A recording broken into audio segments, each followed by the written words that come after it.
POCO F1 Xiaomiயோட புது sub brand போகோவோட முதல் phone. இன்றைக்கி அந்த ஃபோனை அன்பாக்ஸ் பண்ணி பார்க்கலாம். ப்ளஸ் நிறைய பேர் தமிழில் ஏன் கிவ்அவேஸ் பண்ண மாட்டேங்கிறீங்க அப்படின்னு கேட்டிருக்கீங்க. ஸோ இந்த தடவை C4 Tech தமிழ்லேயும் ஒரு ஃபோன் கிவ்அவே பண்ணுறோம். கைஸ், என் பேர் ஆஷ். நீங்கள் பார்த்துட்ருக்கிறது C4 Tech தமிழ். வீடியோ பார்த்ததுக்கப்புறம் பிடிச்சிருந்துச்சுன்னா மறக்காமல் கீழே இருக்கிற தம்ஸ் அப் பட்டன், சப்ஸ்கிரைப் பெல் ஐக்கான்ஸ் இதெல்லாம் ப்ரெஸ் பண்ணுங்கள். ப்ளஸ் வீடியோ கடைசி வரைக்கும் வெயிட் பண்ணுங்கள் கிவ்அவே பற்றி உள்ள மற்ற இன்ஃபர்மேஷனுக்கு. இப்போ நம்ம வீடியோவுக்கு போகலாம்.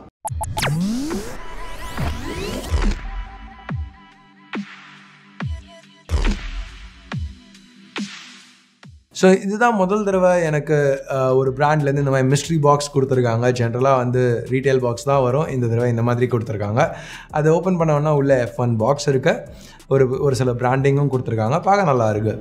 இப்போ அந்த போக்கோ பாக்ஸ் ஓப்பன் பண்ணுவோம். இந்த எல்லோ பார்க்கையில் எனக்கு கொஞ்சம் Note 9 ஞாபகம் தான் வருது. சாம்சங் இந்த தடவை Note 9ல் அந்த S Pen எல்லோ பண்ணி ஓவரால் எல்லோ கலரை ஓரளவுக்கு அவங்களோட அசோசியேட் பண்ணுற மாதிரி பண்ணியிருக்காங்கன்னு நினைக்கிறேன். வேறு யாருக்காவது எல்லோ கலர் பார்த்தோன்னா Note 9 ஞாபகம் வருதா? நீங்கள் என்ன நினைக்கிறீங்க? கமெண்ட்ஸில் சொல்லுங்கள். ஸோ எனிவே, உள்ள ஒரு சில புக்லெட்ஸ், ஒரு சாஃப்ட் கேஸ், அப்புறம் போக்கோ F1 இருக்குது. டிஸ்பிளேயை கவர் பண்ணிட்டு இருக்க பிளாஸ்டிக்கை ரிமூவ் பண்ணலாம். இது 8256 ஆர்மர்ட் வேரியண்ட். ஸோ பேக் நீங்கள் பார்த்துட்டு இருக்கிறது கெவ்லார். ஸோ போக்கோ வந்து கெவ்லார் கிளாஸோட ரேட் அதிகம், இன்னும் ஒரு ப்ரீமியமான மெட்டீரியல் அப்படின்னு சொல்கிறாங்க. கேஸ் நல்லா ஃபிட் ஆகுது. அதுக்கப்புறம் ஒரு Type-C கேபிள் இருக்குது. குவிக் சார்ஜ் 3.0 அடாப்டர் பாக்ஸ்லேயே கொடுத்துருக்காங்க. ஸோ இப்போ நம்ம திருப்பி போக்கோ F1க்கு வருவோம். ஸோ ஃபர்ஸ்ட் வந்து எல்லாருக்கும் இருக்கிற ஒரு கேள்வியை பற்றி பேசுவோம். ஏன் இங்கே பிளாஸ்டிக் கொடுத்துருக்காங்க? நான் இப்போ போக்கோவோட ப்ராடக்ட் டெவலப்மெண்ட் ஹெட் ஜேமனியோட இந்த வாரம் நிறையவே பேசிகிட்டு இருந்தேன். ஸோ அவர் என்ன சொல்கிறாருன்னா, ஆமாம் பிளாஸ்டிக் தான் யூஸ் பண்ணியிருக்கோம், ஆனால் ப்ரைஸிங் நீங்கள் எதிர்பார்க்குறதோட பெட்டராக இருக்கும் அப்படின்னு தான் சொல்லியிருக்காரு. பர்சனலாக இந்த ஃபோன் 25,000 லான்ச் ஆச்சுன்னா எனக்கு ரொம்பவே கடுப்பாக இருக்கும். ஏன்னா சைனாவில் 25,000 கிளாஸ் பேக்கோட MIUI விடுறாங்க. ஸோ இங்கே வந்து இது ஒரு 20,000 வந்துச்சுன்னா நல்லாயிருக்கும்னு நினைக்கிறேன். ஸோ இந்த வீடியோ பார்க்குறதுக்குள்ளே உங்களுக்கு கண்டிப்பாக ப்ரைஸிங் தெரிஞ்சிருக்கும், இல்லை டிஸ்கிரிப்ஷனில் ஆட் பண்ணியிருப்போம். ஸோ இருக்கிற ப்ரைஸிங் பற்றி நீங்கள் என்ன நினைக்கிறீங்க? 20,000 இது பிளாஸ்டிக்காக இருந்தாலும் பரவாயில்ல நான் நினைக்கிறேன்.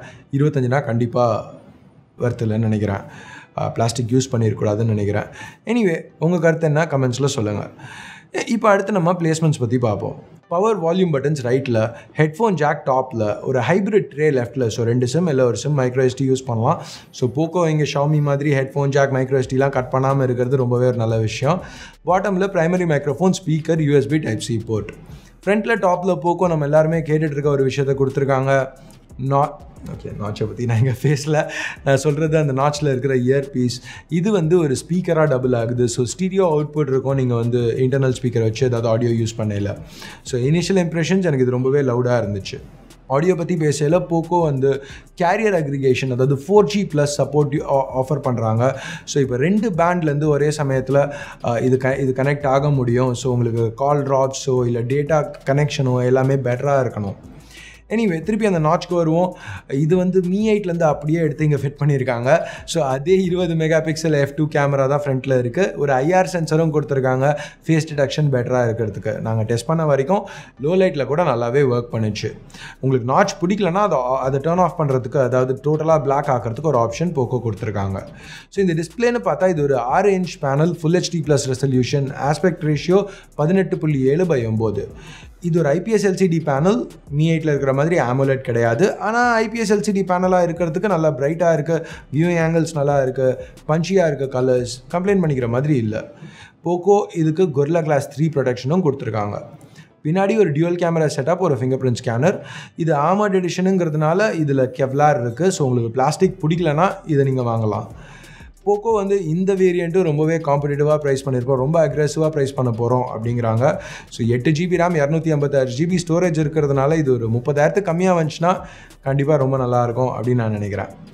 பில்ட் ஓவரால் நல்லா தான் பண்ணியிருக்காங்க. இது ஒரு 8.9 mm திக்னஸோடு வருது, 187 கிராம் வெயிட். பிளாஸ்டிக் எடிஷன் இதோட கொஞ்சம் கம்மியாக இருக்கும். ஓவரால் இன்ஹேண்ட் ஃபீல் நல்லாவே இருக்குது. Xiaomi இங்கே மோட்டோ மாதிரியே ஒரு நானோ கோட்டிங் ஆட் பண்ணியிருக்கோன்னு சொல்கிறாங்க. ஸோ ஃபோன் வந்து கொஞ்சம் தண்ணி ஸ்ப்ளாஷ் ஆகிடுச்சுன்னா, அதாவது இப்போ மழையில் யூஸ் பண்ணிங்கன்னா எந்த பிரச்சனையும் இருக்கக்கூடாது. அடுத்து உள்ளே என்ன பண்ணியிருக்காங்க அப்படின்னு பார்த்தா, Snapdragon 845 latest chip, flagship chip use பண்ணியிருக்காங்க. ஸோ பெர்ஃபார்மன்ஸ் தாறுமாறாக இருக்கும்னு எதிர்பார்க்கலாம். இங்கே அது மட்டும் இல்லாமல் லிக்விட் கூலிங்கும் யூஸ் பண்ணுறாங்க. ஸோ அந்த ஹை பர்ஃபார்மன்ஸ் ரொம்ப நேரத்துக்கு சஸ்டெயின் ஆகும், ஹீட் ஆகக்கூடாது, பர்ஃபார்மன்ஸ் த்ராட்டில் ஆகக்கூடாது அப்படிங்கிறதுக்காக பண்ணியிருக்காங்க. ரேம் ஸ்டோரேஜ் ஆப்ஷன் பார்த்தா 6GB RAM 64GB storage, 6GB RAM 128GB storage. அப்புறம் இந்த top and variant 8GB RAM 256GB storage.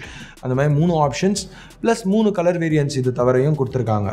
Battery capacity ஃபைனலாக ஒரு ஃப்ளாக்ஷிப் ஃபோனில் 4000 mAh நல்ல ப்ரைஸிங்கில். Thank you Xiaomi, thank you Poco.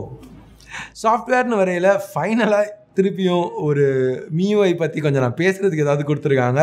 ஏன்னா இங்கே போக்கோங்கிறதுனால ஒரு டிஃப்ரெண்ட் லான்ச்சரோடு இது வருது, போக்கோ லான்ச்சர். ஸோ இங்கே ஒரு ஆப் ட்ராவர் இருக்குது. ஸோ ஸ்வைப் பண்ணால் ஆப்ஸ் ஆக்சஸ் பண்ண முடியும். இது சைடில் ஸ்வைப் பண்ணிங்கன்னா கேட்டகரியாக சார்ட் பண்ணியிருக்காங்க. பிடிக்கலனா ஏதாவது கேட்டகரி வேணாலும் ஆஃப் பண்ணிக்கலாம். ஸோ இது பேசிக்காக MIUI 9.6 நம்ம ஷாமி ஃபோன்ஸில் பார்த்துட்டு இருக்கிறது தான் ஆண்ட்ராய்டு ஓரியோ மேலே பில்ட் பண்ணியிருக்காங்க. இந்த லான்ச்சர் தான் இங்கே வித்தியாசமான விஷயம். போக்கோ என்ன சொல்கிறாங்கன்னா இந்த லான்ச்சர் கூடிய சீக்கிரம் ப்ளே ஸ்டோரில் அவைலபிளாக இருக்கும். ஸோ யார் ஷாமி ஃபோன் யூஸ் பண்ணாலும் நீங்கள் இந்த லான்ச்சரை டவுன்லோட் பண்ணி யூஸ் பண்ணலாம். ஸோ உங்களுக்கு ஷாமி ஃபோனில் உங்களுக்கு ஷாமியோட பேசிக் லான்ச்சரில் அந்த ஆப் ட்ராவர் இல்லை அப்படிங்கிறது ஒரு நெகட்டிவாக இருந்துச்சுன்னா இப்போது ஷாமியோட போக்கோலேருந்தே ஒரு சொல்யூஷன் அவங்களே கொடுக்குறாங்க. Third party solutions Nova launcher அந்த மாதிரி நிறைய இருக்குது. பட் ஃபர்ஸ்ட் பார்ட்டி ஆப்ஷன் இது ஒன்று கொடுக்குறது நல்ல விஷயம் தான். இப்போ ஒரு சில எக்ஸ்ட்ரா ஆப்ஸ் ப்ரீலோட் பண்ணியிருக்காங்க. பட் இது MIUI தான், ஸோ ஈஸியாக பேட்ச் அன்இன்ஸ்டால் பண்ண முடியும். ஜெஸ்டர் கண்ட்ரோலும் இங்கே அவைலபிளாக இருக்குது. AI ஃபீச்சர்ஸ் கேமராவில் கொடுத்துருக்காங்க. இது நம்ம MIUIயில் பார்க்குற அதே கேமரா ஆப் தான். இன்ஃபேக்ட் அந்த கேமரா ஹார்ட்வேரே ஓரளவுக்கு Mi 8லேருந்து எடுத்தது தான். பிரைமரி சென்சர் Mi 8ல உள்ள அதே சோனி IMX363 சென்சர். இதில் டியூவல் பிக்சல் ஆட்டோ ஃபோக்கஸ் இருக்குது. ஆனால் லென்ஸ் வேறு. இது ஒரு f1.9 லென்ஸ். இதில் ஆப்டிக்கல் இமேஜ் ஸ்டேபிளைசேஷன் கிடையாது. செகண்டரி சென்சர் ஒரு 5 மெகாபிக்சல் டெப்த் சென்சர். இப்போ நீங்கள் பார்த்துட்டு இருக்க இமேஜஸ் எல்லாமே இந்த கேமரா வச்சு எடுத்தது தான். எப்படி இருக்குன்னு நினைக்கிறீங்க? உங்கள் கருத்துக்களை கீழே இருக்கிற கமெண்ட்ஸில் சொல்லுங்கள். ஸோ ப்ரைஸிங் பற்றி எனக்கு இப்போ இன்ஃபர்மேஷன் இல்லை, தெரிஞ்சவொடனே கீழே டிஸ்கிரிப்ஷனில் ஆட் பண்ணுறேன். ஸோ அவ்வளோதான் இந்த அன்பாக்சிங் வீடியோவுக்கு. இப்போ நம்ம கிவ்அவே பற்றி பேசுவோம். ஸோ தமிழ் சேனல் இப்போ தான் ஆரம்பிச்சிருக்கோம், க்ரோத் இப்போ தான் இருக்குது. அப்படிங்கல ஜென்ரலாக இங்கிலீஷில் எனக்கு கிவ்அவேஸ் பண்ண முடிஞ்சாலும் தமிழில் பண்ண முடியல. ஏன்னா இங்கிலீஷில் சில நேரம் பிரான்ச்சோட ஒர்க் பண்ணுவோம், பிரான்ச்சுக்கு அந்த சேனலில் தான் கான்சன்ட்ரேட் பண்ணணும் அப்படின்னு இருக்கலாம். நாங்களே பண்ணணுன்னாலும் ஒரு சேனல்லேருந்து எவ்வளோ என்ன சொல்கிறது, தமிழில் பண்ணணும்னு நிறைய நினைக்கிறோம். ஆனால் ஓவரால் இன்றைக்கி பண்ணுறதுக்கு கொஞ்சம் கஷ்டமாக தான் இருக்குது. ஏன்னா பேசிக்காக இப்போது சில நேரத்தில் நீங்கள் கேட்பீங்க, ஏன் இங்கிலீஷில் ஃபஸ்ட்டு வீடியோ வருது, ஏன் தமிழில் வரல அப்படின்னு சொல்லிட்டு. சில வீடியோஸ் தமிழில் ரொம்ப லேட்டாக வரும். அதுக்கெலாம் காரணம் என்னென்னா, இன்றைக்கி நான் தமிழில் கான்சன்ட்ரேட் பண்ணி இங்கிலீஷில் பண்ணலன்னு வச்சுக்கோங்களேன், எனக்கு யூனிட்ஸ் வராது. இப்போ வர யூனிட்ஸ் பிரான்ச் கிட்டேருந்து வரையில் அவங்க இன்றைக்கி இங்கிலீஷ் சேனல் தான் பார்க்குறாங்க. இப்போ நீங்கள் தமிழ் டெக்கில் கேட்டிங்கன்னா கூட தமிழ் சொல்லுவார்.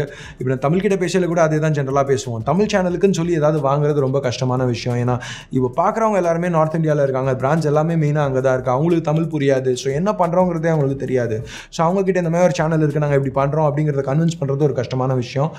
ஸோ இன்ஃபேக்ட் இப்போது இந்த கிவ்அவேக்கு பண்ணுற எல்லாத்துக்குமே நான் கையிலேருந்து கேஷ் போட்டு தான் பண்ணுறேன். தமிழில் என்ன பண்ணாலும் இப்போ யூனிட்ஸ் வரதும் இங்கிலீஷில் ஃபர்ஸ்ட் வரதுக்கு காரணம் அதுதான். ஏதாவது இன்னும் தமிழ் ஆடியன்ஸில் தான் இன்ட்ரெஸ்ட் அதிகமாக இருக்குது. தமிழில் ஃபஸ்ட்டு பண்ணணும்னு நினச்சா கூட பிரான்ச் எதிர்பார்க்குறது அதுதான். யூனிட்ஸ் கைக்கு வரது இங்கிலீஷ் சேனலுக்காக தான். அந்த சேனல் இருக்கிறதுனால தான் நாங்கள் அந்த வீடியோவே இதில் பண்ண முடியுது. ஸோ அதனால் சில delays. But overall Tamil channel வளர ஃப்யூச்சரில் இதை மாற்ற ட்ரை பண்ணுவோம். முடிஞ்ச அளவுக்கு இன்றைக்கி தேதி கூட எல்லாமே ஒரே நேரத்தில் இங்கிலீஷ்லேயும் தமிழ்லையும் வரணும். ஒரு மணி நேரம் வித்தியாசத்துக்குள்ளே ரெண்டுத்துலேயும் எடுத்துகிட்டு வரணும் அப்படிங்கிறது தான் இந்த பாயிண்டில் என்னோடய எய்ம். ஸோ எனிவே இது எல்லாத்தையும் தாண்டியும் பொறுமையாக நீங்கள் ஃபாலோ பண்ணிவிட்டு உங்கள் சப்போர்ட் கொடுக்கறதுக்காக ஒரு சின்ன தேங்க்யூ என் சைட்லேருந்து. இன்றைக்கி இந்த போக்கோ ஃபோன் தமிழில் கிவ்அவே பண்ண போகிறோம். ஸோ இது பேசிக்காக ரொம்ப சிம்பிள். எப்படி நீங்கள் என்ட்ரு பண்ணணும், நீங்கள் C4 Tech தமிழுக்கு சப்ஸ்கிரைப் ஆயிருந்தீங்கன்னா போதும். இந்த கிவ்அவே இன்னிலேருந்து அடுத்த மாதம் 21 வரைக்கும் ரன் ஆகும். வின்னர் 23 ட்விட்டர் மூலியமாகவும் யூடியூப் கம்யூனிட்டி போஸ்ட் மூலியமாகவும் அனௌன்ஸ் பண்ணுவோம். அது ரெண்டுமே நீங்கள் மிஸ் பண்ணிட்டீங்கனாலும் நீங்கள் எந்த லிங்க் யூஸ் பண்ணி என்ட்ரு பண்ணுறீங்களோ அதே லிங்க்கை கிளிக் பண்ணி வின்னர் யார் அப்படிங்கிறத பார்த்துக்க முடியும். ஸோ கீழே ஒரு க்ளீன் லிங்க் கொடுத்துருப்பேன். ஸோ அந்த லிங்க்கை கிளிக் பண்ணிங்கன்னா இந்த பேஜுக்கு போகும். இங்கே நீங்கள் ஏற்கனவே C4 Tech தமிழுக்கு சப்ஸ்கிரைப் பண்ணியிருக்கீங்கிறத கிளிக் பண்ணி காமிச்சிங்கன்னா போதும், அவ்வளோதான். இல்லை நீங்கள் சப்ஸ்கிரைப் பண்ணணுனாலும் அதை யூஸ் பண்ணிக்கலாம். ஒரு சில எக்ஸ்ட்ரா ஆப்ஷன்ஸ் இருக்குது. அது எல்லாமே பேசிக்காக ட்விட்டரில் ஃபாலோ பண்ணுறது, இந்த மாதிரி சின்ன விஷயங்கள். உங்களுக்கு உங்கள் சான்சஸ் இம்ப்ரூவ் பண்ணணுன்னா நீங்கள் அதையும் பண்ணலாம். ஸோ அவ்வளோதான். ஒரு சின்ன தேங்க்யூ என் சைட்லேருந்து. இந்த மாதிரி வேறு கிவ்அவேஸ் பார்க்கணுன்னு நினச்சிங்கன்னா பண்ணலாமா வேணாமா தமிழில் உங்களுக்கு இன்ட்ரெஸ்ட் இருக்கா கீழே கமெண்ட்ஸில் சொல்லுங்கள். அவ்வளோதான் இந்த சின்ன வீடியோ பிடிக்கலனா என்ன பண்ணணும் உங்களுக்கு தெரியும். பிடிச்சிருந்துச்சுன்னா மறக்காமல் கீழே இருக்கிற thumbs up பட்டனை ப்ரெஸ் பண்ணுங்கள். இது வரைக்கும் நீங்கள் C4E Tech தமிழுக்கு சப்ஸ்கிரைப் பண்ணலன்னா கீழே இருக்கிற சப்ஸ்கிரைப் பட்டனையும் ப்ரெஸ் பண்ணுங்கள்.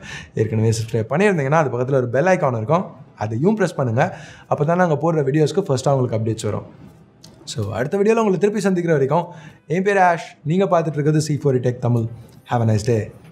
பாய்.